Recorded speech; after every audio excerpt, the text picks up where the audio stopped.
To, salamu alaikum jama'a. Ana cewa laifin daɗi ƙarewa.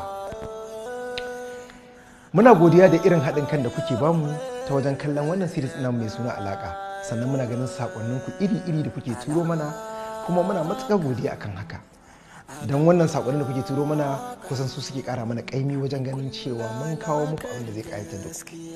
To kamar yadda muka saba, duk lokacin da muka zo ƙarshen kowane zango mukan tafi hutu.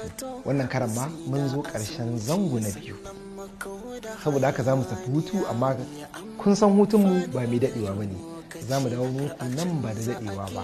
Kuma insha Allah muna tabbatar muku da cewa abin da za ku kalla a zango na uku ba ku gan shi a na farko da na biyu ba.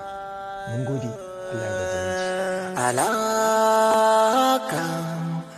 Alaka.